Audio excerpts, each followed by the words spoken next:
Perfect.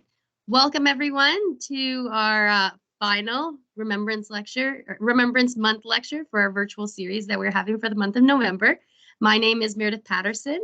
I did want to let everybody know that I am recording this, so if you don't want to see your face on there, you can turn off your camera, and you might have to change your name if there's a concern about that, because there might be icons in the recording, but I wanted to give everybody a fair warning. Just some housekeeping items for the presentation. I'll do a brief introduction, then I'll pass it on over to Jonathan. He's going to do his presentation. It takes about 45 minutes, and then we'll do a question and answer period after. If anybody has any questions during the presentation, we ask that you hold it to the end, but if it is something that is very specific to that one spot, we have a few different options. So we have the chat feature where you can write a question in there. We also have a hand raising option, which if you look at your top scroller, there's a hand. You could do the hand raising. We just ask that we try to keep our mics off just because sometimes we'll get feedback if we have too many mics on during the presentation. So if you have a question, we could adjust it when that happens. Just we don't want everybody to have their microphones on during the presentation. So yeah, I think that's pretty much everything. So I'm going to start with my introduction. So Jonathan F. Vance, PhD FRSC, is a distinguished university professor and J.B. Smallman Chair in the Department of History at Western University, where he teaches Canadian and military history and social memory. A native of Waterdown, Ontario, he holds degrees from McMaster University, Queen's University, and York University. He is the author of many books and articles, including Objects of Concern, Canadian Prisoners of War Through the 20th Century from UBC Press from 1994, Death So Noble, Memory, Meaning, and the First World War from 1997, A Gallant Company, The True Story of the Great Escape from 2003, Building Canada, People and Projects That Shaped the Nation from 2006, Unlikely Soldiers, How Two Canadians Fought the Secret War Against Nazi Occupation from 2008, A History of Canadian Culture from 2009, Maple Leaf Empire, Canada, Britain, and Two World Wars from 2011, and A Township at War from 2018.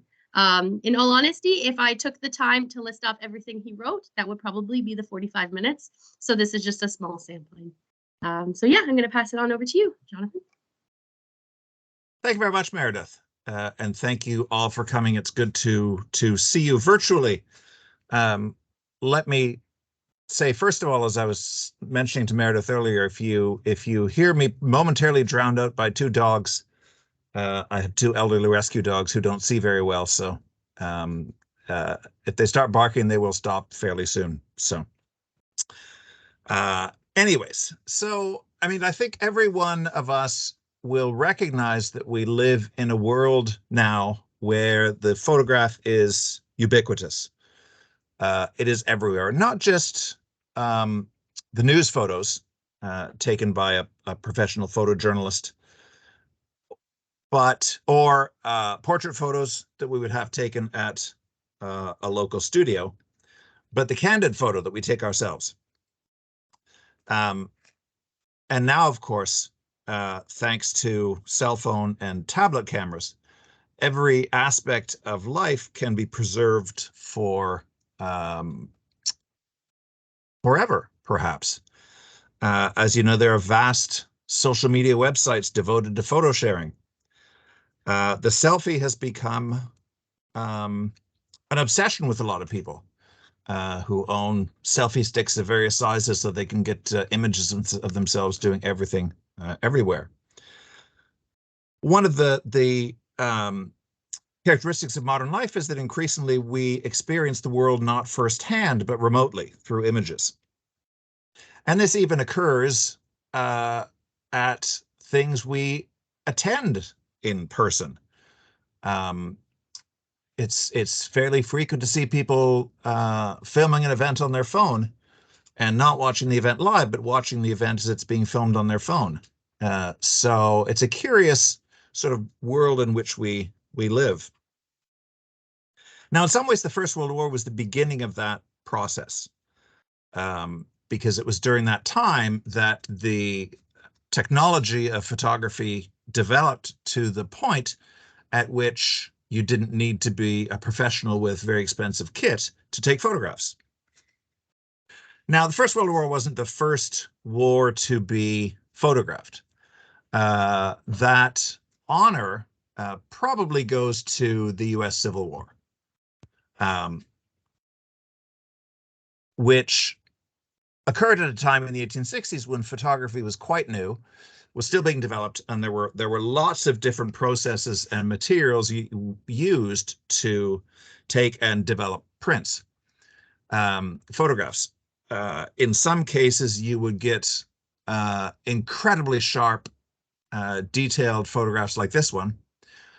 Sharp and detailed as long as the individuals being photographed didn't move.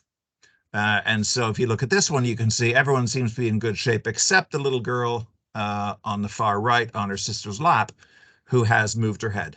And so her face is turned into a blur.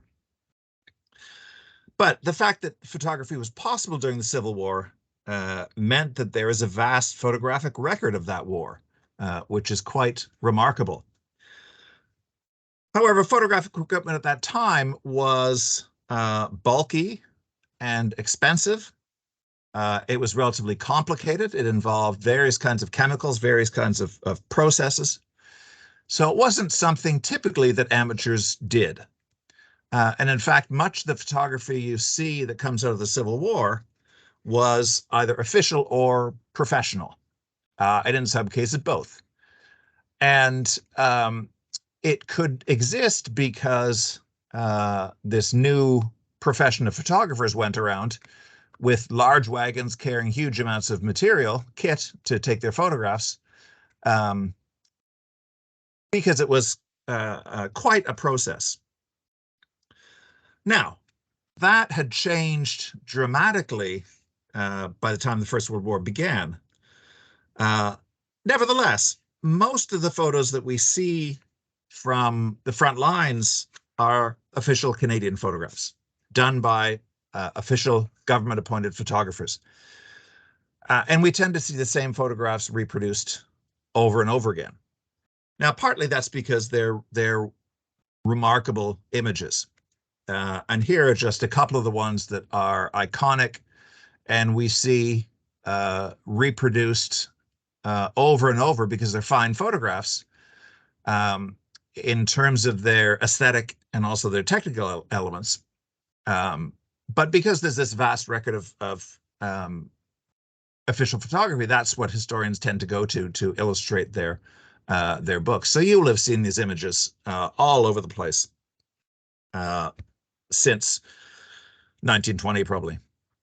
Now, this remarkable photographic record was produced by just 3 official war photographers whose work is widely known, but whose names are almost completely unknown.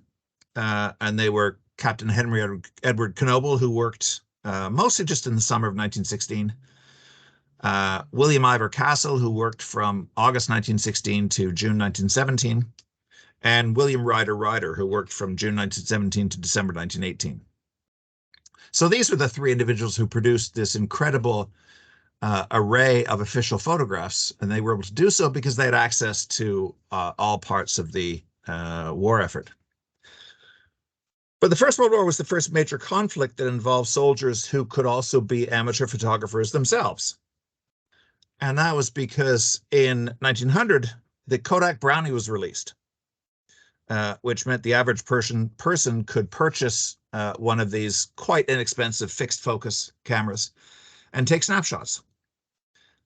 You'll see this one price marked right on it. Camera's $1. So that's maybe $25 in current values. So it was relatively affordable for people to pick up on. And so when the war began in 1914, there were already a good number of people who had experience taking photographs, not in that they had any aspirations to be professionals. They simply wanted to record things, record a vacation, record family things, record what was going on in their town. They were used to taking their own pictures with their own inexpensive camera.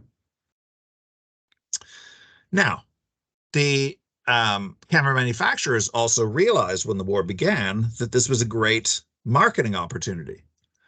And so this is the Kodak vest pocket model, which is a bellows camera. So it folded up into a quite handy little package. And this kind of camera was marketed quite aggressively. It was about 2.5 inches by 5 inches when it was closed, so it wasn't particularly heavy or large. And sales were massive in 1914 and 1915 because it was marketed to people going away to war. It allowed everyone to be a photographer. The photos didn't have to be posed by a professional. They didn't have to be carefully set up. You didn't have to have people stand still for 3 minutes while the shutter exposed. They could be candid. They could be impromptu. They could catch people in natural situations. So this is the beginning of the age of Instagram, if you like. It also meant the nature of the photo album changed. The photo album had existed in the 19th century, but it used to be much more standardized with pages that had pre-cut slots that you could slide your photographs into, because photographs were only available in certain sizes, depending on the production material and the technique. So it was restrictive. You could have a lovely photograph album, as long as your photographs were all the same size and shape, and they fit into this an album like this. But by 1914, the explosion of interest in photography with Kodak Brownie, the Vest Pocket, the original easy cameras, meant that albums could now be freeform. You could now get your pictures developed in different sizes. So you were no longer restricted by what the album manufacturer said in terms of where you placed your photographs. You could bring your own creativity. And that was another important development. So the First World War begins at a time when the amateur photographer has arrived. It is now a legitimate and popular hobby. Some people take it very seriously. Some people don't. But it means that there are a lot of cameras out there in private hands documenting people's private lives. Now, as I said before, the camera companies were very canny on this, and they aggressively marketed their cameras as the ideal gift for the soldier who is leaving for war. And this is enormously successful. The idea is that you give your soldier boy a camera when he leaves, and then he can send home photographs demonstrating how hale and hearty and well and healthy he is. So it's a very shrewd marketing ploy. And as I said, these kinds of cameras sell by the hundreds of thousands. Now, this isn't necessarily a good thing to the military. Commanders are concerned that photographs might reveal sensitive information if they fell into enemy hands. If you happen to have your vest pocket Kodak in the trenches and you were taking pictures of things that you didn't seem particularly special to you, and the film somehow found its way into enemy hands, they would have photographs of your trenches, something like that. The military also worried that soldiers would not be discerning enough about the subject matter. They could take pictures of things that might hinder morale at home. You might take a picture of standing knee deep in a trench. That was not the sort of image that the military wanted your family to see. So they were concerned about that sort of thing. So at the beginning of the war, the military said, fine, you can take your cameras, but you're not allowed to send photographs home. And of course, this was a regulation that I think soldiers gleefully ignored. And photographs were sent home in vast numbers, contrary to the regulations. So in early 1915, the British Expeditionary Force, of which the CEF, the Canadian Expeditionary Force, was a part, the British promulgated Routine Order number 189 on the 20th of March, 1915, which said that all cameras in the front lines had to be sent home, and they would be inspected in transit to make sure that they didn't contain any film, and any film that was in the cameras would be removed and destroyed. Pretty draconian stuff. And it had to be tinkered with a little bit. It was partially revoked shortly thereafter because the military realized that commanding officers might actually find a camera very useful for documentary purposes. Even now, they're thinking of publishing regimental histories at the end of the war. So the Army decides that it would be useful for COs to have a camera so they can take pictures that might end up in a regimental history at some point in the future. So that becomes part of a newly drafted law. But it appears that commanding officers were no more careful in observing the spirit of the law as anyone else. And so the Army went back to its original order, which is no cameras in the front lines by anyone, no questions. Officially, according to military law, the taking of photographs in the front lines was punishable by death. It was a military crime of the highest order. Unofficially, the Army had more important things to worry about, obviously. And as far as we know, no one was executed for taking photographs of their pals at the front. And we know that despite this ban, and despite various logistical issues, soldiers continued to take photographs of their own at the front. Now, it was easier for officers to take photographs because they had a little more leeway in smuggling or sending the films back and forth to the front. But it was not difficult by any means for the average soldier to do this.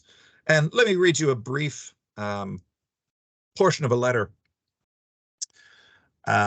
sent later in the war by a fellow named George Bell, who was an Englishman who joined the Canadian Expeditionary Force in Windsor.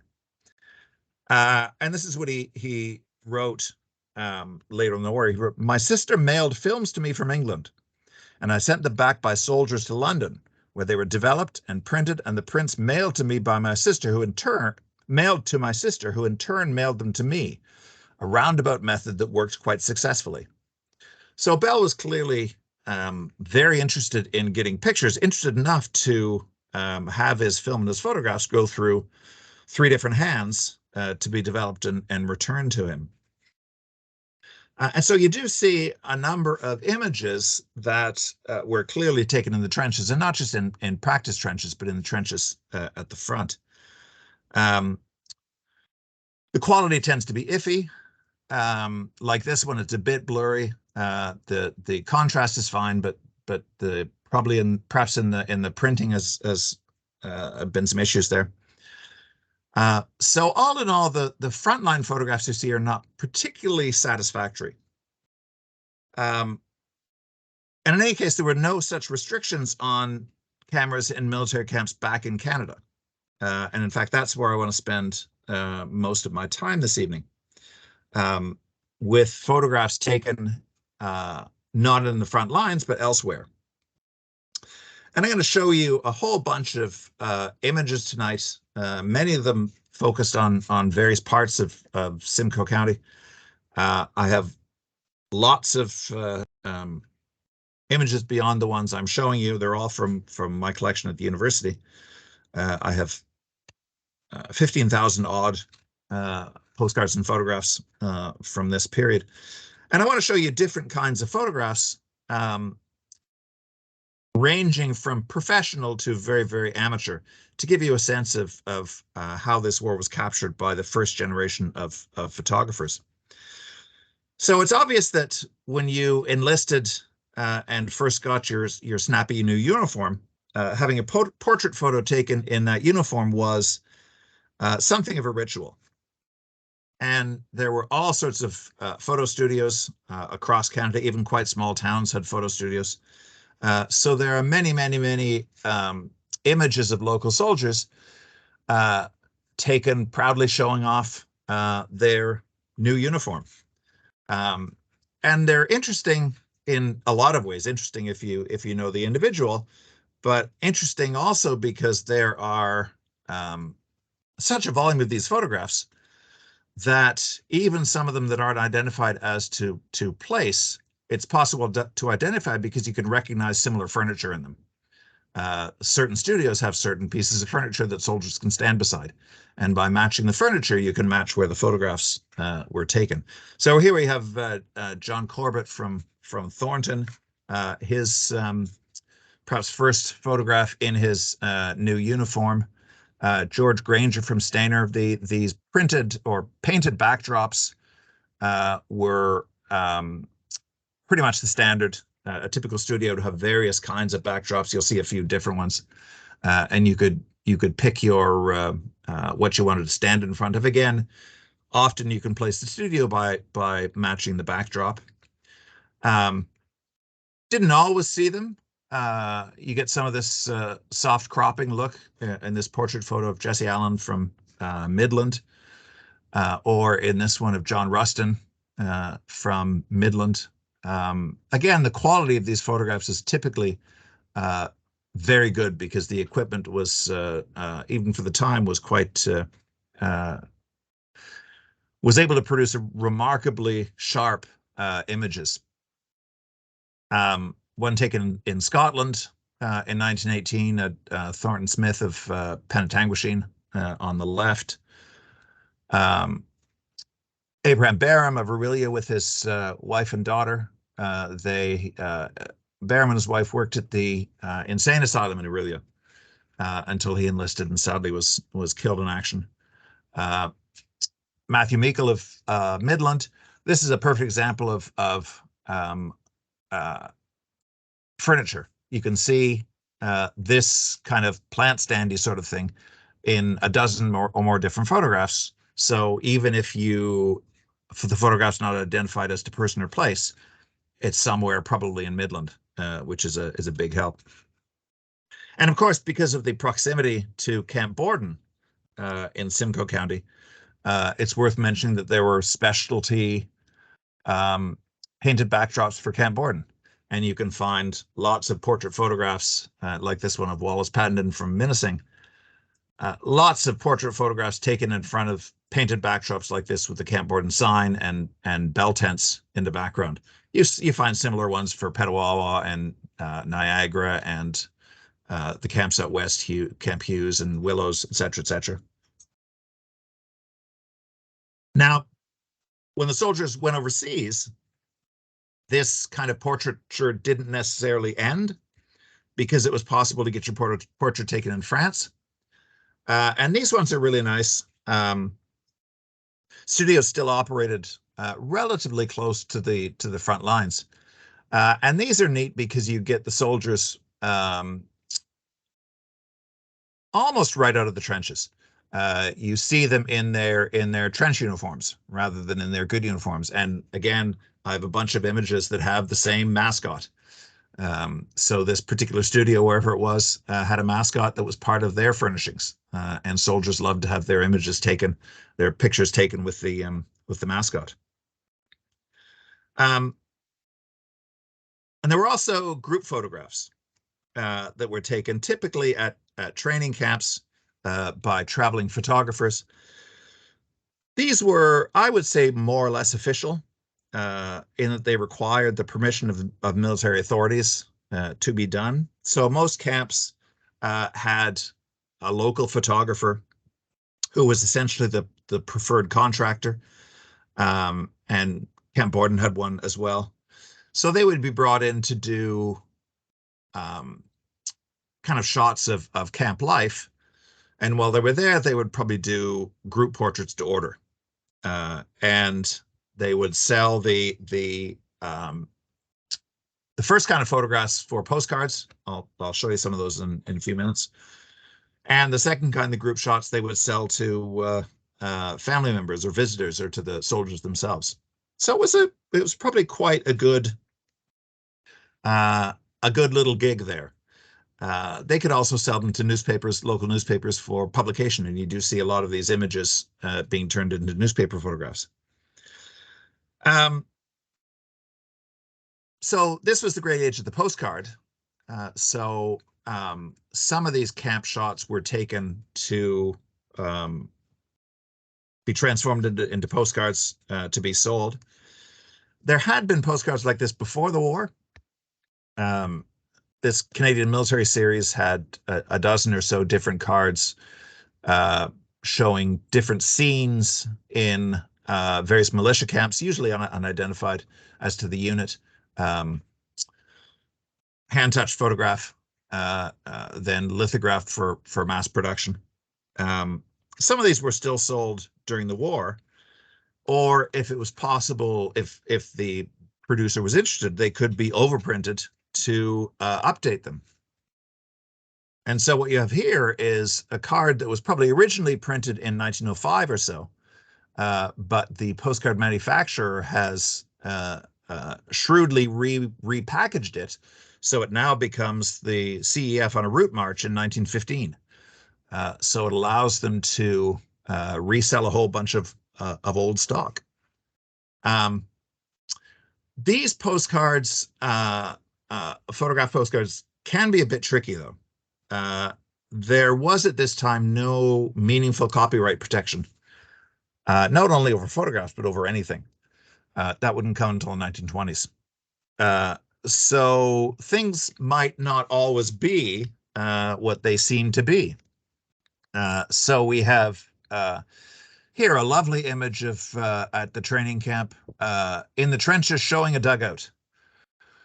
But was it taken at Berryfield Camp or was it taken at Niagara Camp? I don't know. Hit inspection, overseas draft. Was that taken at Niagara in Southern Ontario, or was it taken in Quebec at Valcartier? No idea. And at this point, it may be impossible to tell. But again, this is another example of the photography industry really taking advantage of the war because of its business potential, because of the possibility of turning this into a very profitable little industry. There were also very standard tourist views, postcards that were purchased and sent home by soldiers. The picture postcard like this really is a product of the early 20th century, when the post office allowed that you could mail these things with the photograph taking up one side and the address and the message on the other side on a divided back. Before that, you had to have the photograph on one side. You could only have the address on the other side, no message or anything. So it hampered people's ability to write things. But during the war, people were used to having divided back postcards, so they have half of the space for their message and half for the address, and everyone is happy. So these kinds of postcards are added to the mix. And the idea here is it's much the same as taking your own candid photograph. You want to show people at home the things that you are seeing. You want them to be able to see what you're seeing. So here's the ship I came over on. Here's the hotel I stayed at. Here's what my camp looks like, et cetera, et cetera. People are getting used to seeing or learning about this war visually. They have always enjoyed letters, but now they can enjoy images, which gives them just another sense of way to appreciate what their loved ones are going through.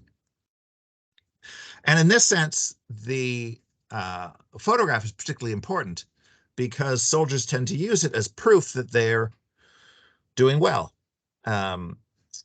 They're very conscious of how good they look in a photograph, not how well dressed they are, but whether they look healthy and not sick or poorly fed or anything like that.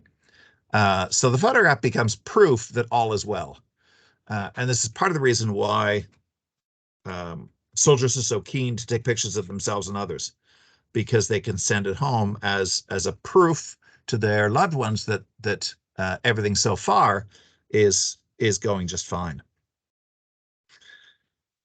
Now, pretty much everything I've talked about so far, I would consider official photography, in that the photographers had to acquire permission to shoot in camps. People were posed. A lot of photographers were professionals. These postcards were commercial products. I'm more interested in unofficial photography. So the sort of thing that the new amateur could do, candid shots, snapshots, something taken when there's a break in the military routine and a soldier can pull out his Kodak and snap a few shots. Like this, nothing going on particularly in this location. So someone's pulled out their camera and taken a picture of Wilson Abernethy of Beaton. The quality is not always great. And if you look at this carefully, you'll see one of the key problems of these early cameras is that the background is in much better focus than the front, than the subject. And this is something that photographers will have to start to figure out. And it would take a while, but it does give us a visual sense of what a soldier's life was like out of the front lines. And we tend to see a lot of this stuff, not only because there are lots of gaps during training, but because training camps in Canada have open days when family and friends can visit. And this becomes quite an event. So you can drive in and park your car around the display area. There's a big armories in the back. You can watch training of some measure going on. And these things were hugely popular. And part of the appeal was that everyone could take their camera and take pictures. Sort of like going to see your kids at camp on open day or something. So you could get up close and personal with the weapons that they were training on.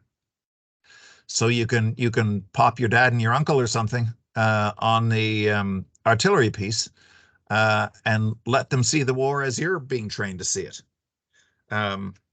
Or they can even involve themselves in sham battles, as you see with these grievously killed casualties. If you look carefully, of course, the mock cannons are made of wagon wheels and fence posts. This sort of thing would have been staged purely in fun, without realizing that this would be all too soon a terrifying reality. So these camp days generate all sorts of really wonderful images where you get casual interactions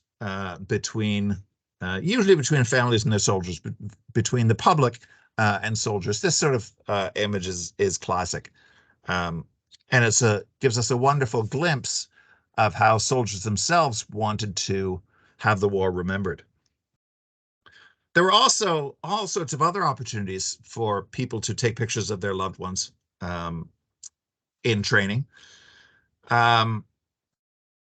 Units in training were always going on route marches around the countryside to keep them physically conditioned, but also to give them something to do so they didn't get into trouble. So they would be always marching around the countryside or marching through the city to wear themselves out, much like grandparents do with their grandchildren, exhaust them all during the day so they go to sleep at 7 o'clock. There were all sorts of official events in towns around training camps, and it was fairly typical for the local unit to provide either all of its men or part of its men. So you get great images of local troops. This is a couple of shots taken in Bond Head of them just going about their daily business. And these are particularly interesting because you get to see the soldiers just sort of being themselves rather than posing, but you also get to see the background. You get to see streetscapes and shop fronts and vehicles and farms and people, the tempo of life. You get to see what the civilian world looks like in the background of the war, which is really interesting. Certainly in city images, but also in small town images too, like this one. And the other a particular time when soldiers interacted with the community and provided opportunities for photography was in situations where the soldiers' war began or ended almost before it began. Training was a dangerous business. Disease, accident, misadventure, whatever. If the individual who died in training was local, or if that person's hometown couldn't be traced, which was not uncommon, it meant a funeral. And a funeral meant the troops turning out in great numbers. And again, a remarkable opportunity to see soldiers in unposed settings, organized settings, but unposed settings. Lastly, and the next few slides I'll wrap up with. Lastly, we have candid images of soldiers just being guys. And when we look at these images, we have to remember that most of these were young men. They're early to mid 20s.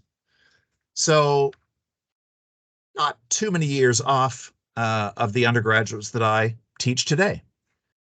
And in some ways, men matured earlier. A century ago, they were expected to enter the workforce and be financially independent at a much earlier age than is typical nowadays. But in a lot of other respects, these were people who were not far off from being kids. So in spite of the mustaches and the khaki uniforms and the rifles and the swagger sticks that make them look very official and very military, they tend to be just typical young lads, and they act like typical young lads. So I love the images that allow you to see soldiers just being silly, like George Sevenher of Stainer, having a kind of fake, putting up the dukes with a pal of his. This sort of thing. I mean, why do you do this? Doesn't really matter. You do it because you can do it. And because it makes a fun photograph. Even better if you can put three of them. These are guys who are clearly enjoying themselves and having a great time in the midst of war. It's great to see pictures of people doing silly things. As far as I know, troops were not sent into battle with a broom, but it makes for a fun photograph. We hear terrible stories about gas warfare. Soldiers loved having goofy pictures taken of themselves in gas masks. They thought it was just hilarious. And so you see tons of these of young guys doing silly things wearing their gas masks on. Wingtip shoes, white wingtip shoes. I haven't figured out whether these were a military issue or whether they just decided to put on a different show at one point. How about the days when you could still poke fun at people based on their height? You arrange the unit by size and it makes for a wonderful photograph. Fun like that. This is a charming photograph of a soldier with, I assume, his child on his lap. The child's wearing mom's wig. The child looks to be having great fun. The soldier doesn't really know what to make of it, other than he's not entirely sure it's appropriate. But what a wonderful kind of human look. Or this one, a soldier with two women, friends of his, and they prevailed upon him to pose with greenery wrapped around themselves. A very human shot, far removed from the realities of warfare, but we have to remember that these are taken in warfare. These are taken in wartime. And this individual who sadly is unidentified as far as I can tell,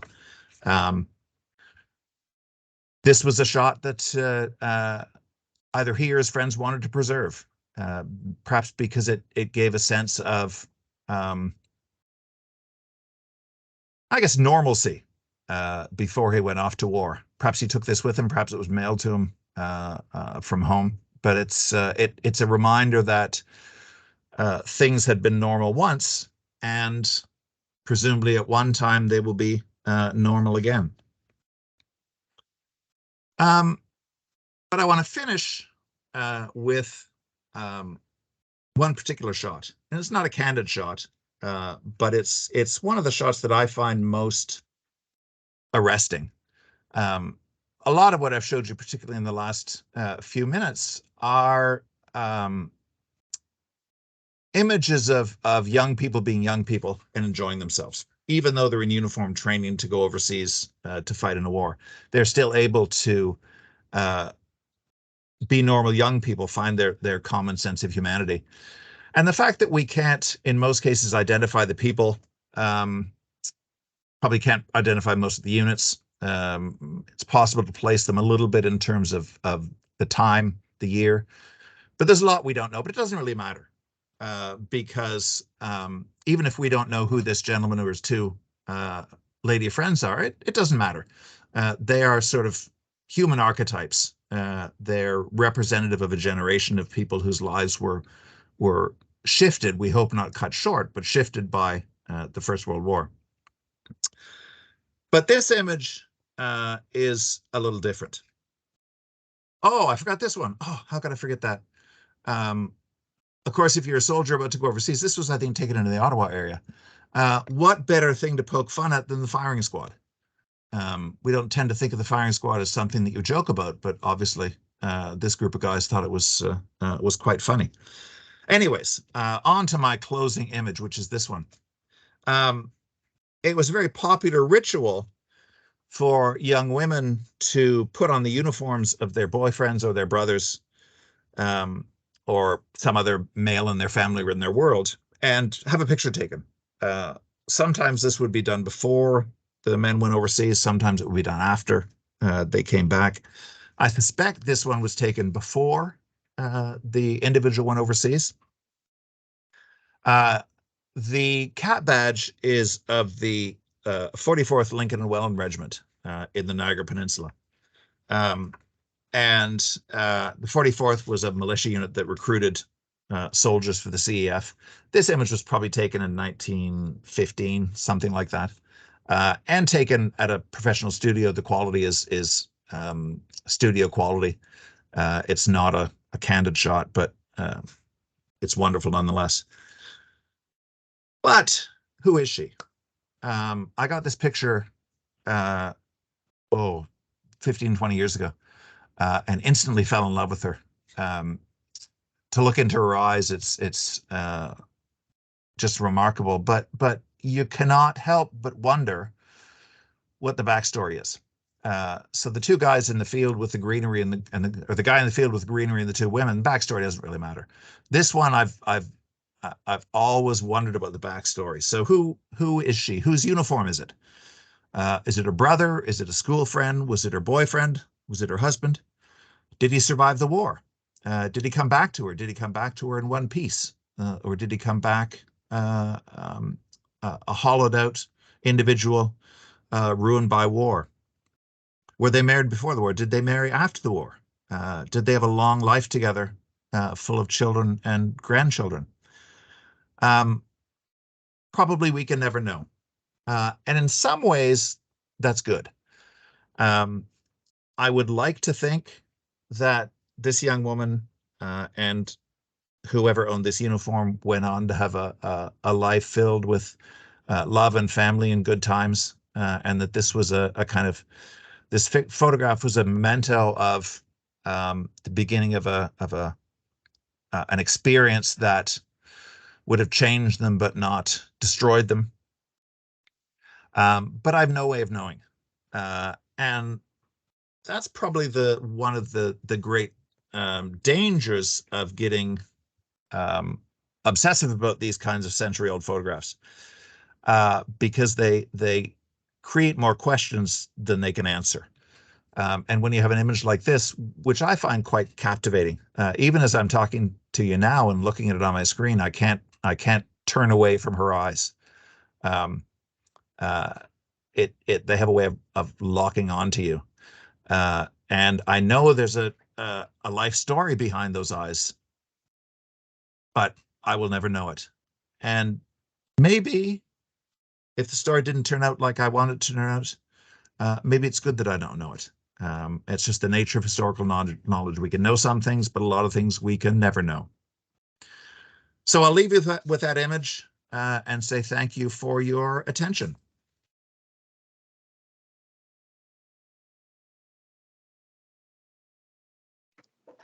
Perfect. Thank you very much, Jonathan. Is there anybody that has any questions?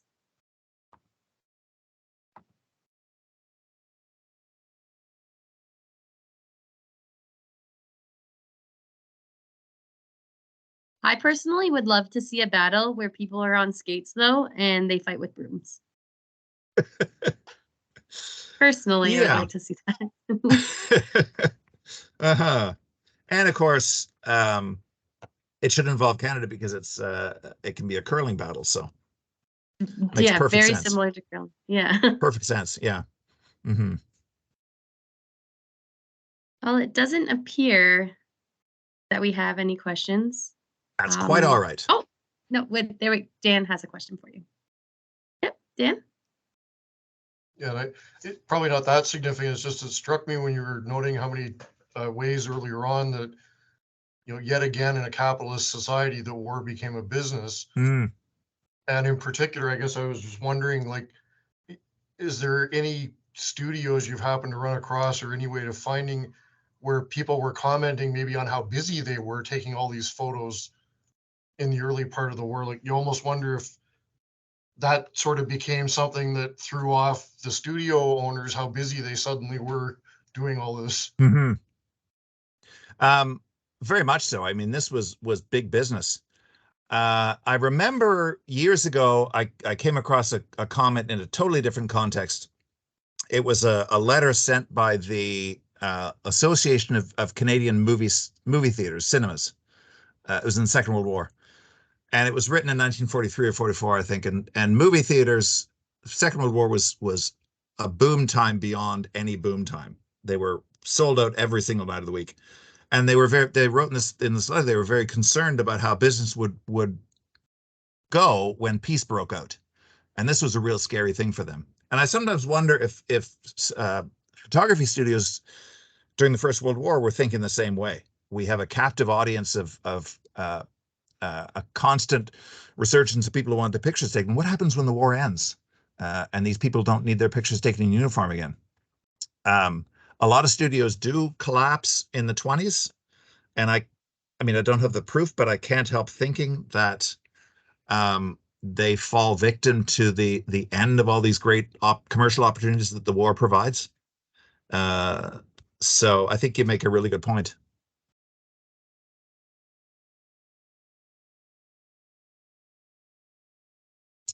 Ellen. Thank you for a fascinating talk. I'm curious, other than, one at a time, how does one amass a collection of 15,000 odd photos and postcards? I'm just, was it just wandering around antique malls every weekend, or how did you come by them? Well, so historians of Canada do a lot of research travel. And so I simply got used to making sure that my research travel involved stopping at any antique mall that I happened to pass. The advent of online sales platforms has made it a lot easier. A lot of the stuff I get now is on eBay or highbid.com, not meaning to give a plug.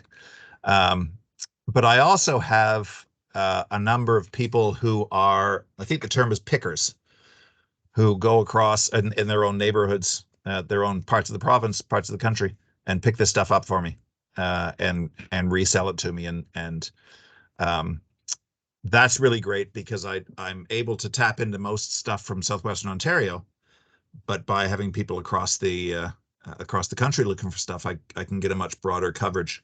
So yeah, it takes a long time to amass 15,000 plus photographs and postcards, and it's an expensive prospect. Luckily, I've had very generous alumni donors who've been willing to fund the creation of this collection. So because these prices were reasonable for a long time, and Dan, you may have found this in your areas. Prices now are for certain images are insane. You can look to spend $150 on a single postcard now if it's a particular shot. So it's not for the faint of heart. And I'm glad I have my collection now, and I'm adding to it, and I'm not trying to start one now because it's almost out of range to establish a collection of that size now. Thank you.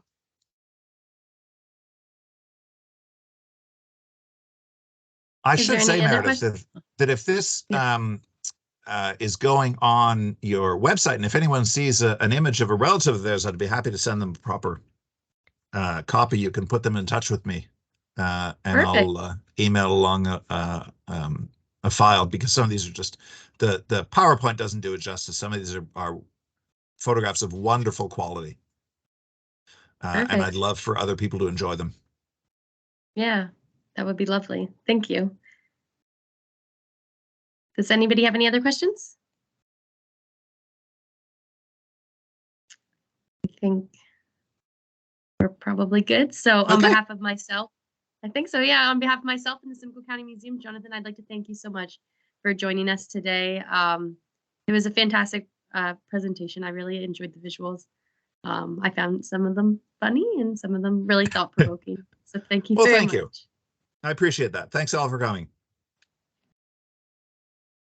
Perfect. Well, thank you everybody for joining me today. This was the last in our series for this month in November, or this year in November. We do anticipate having one next November, so keep your eyes peeled. And then in February, we will have our Black History Month virtual lecture series as well. So keep your eyes open for that. Okay, well, thank you everybody for joining us, and I hope you all have a lovely night. Thank you. Good night, everyone. Thank you. Okay. So how do let's see, how do we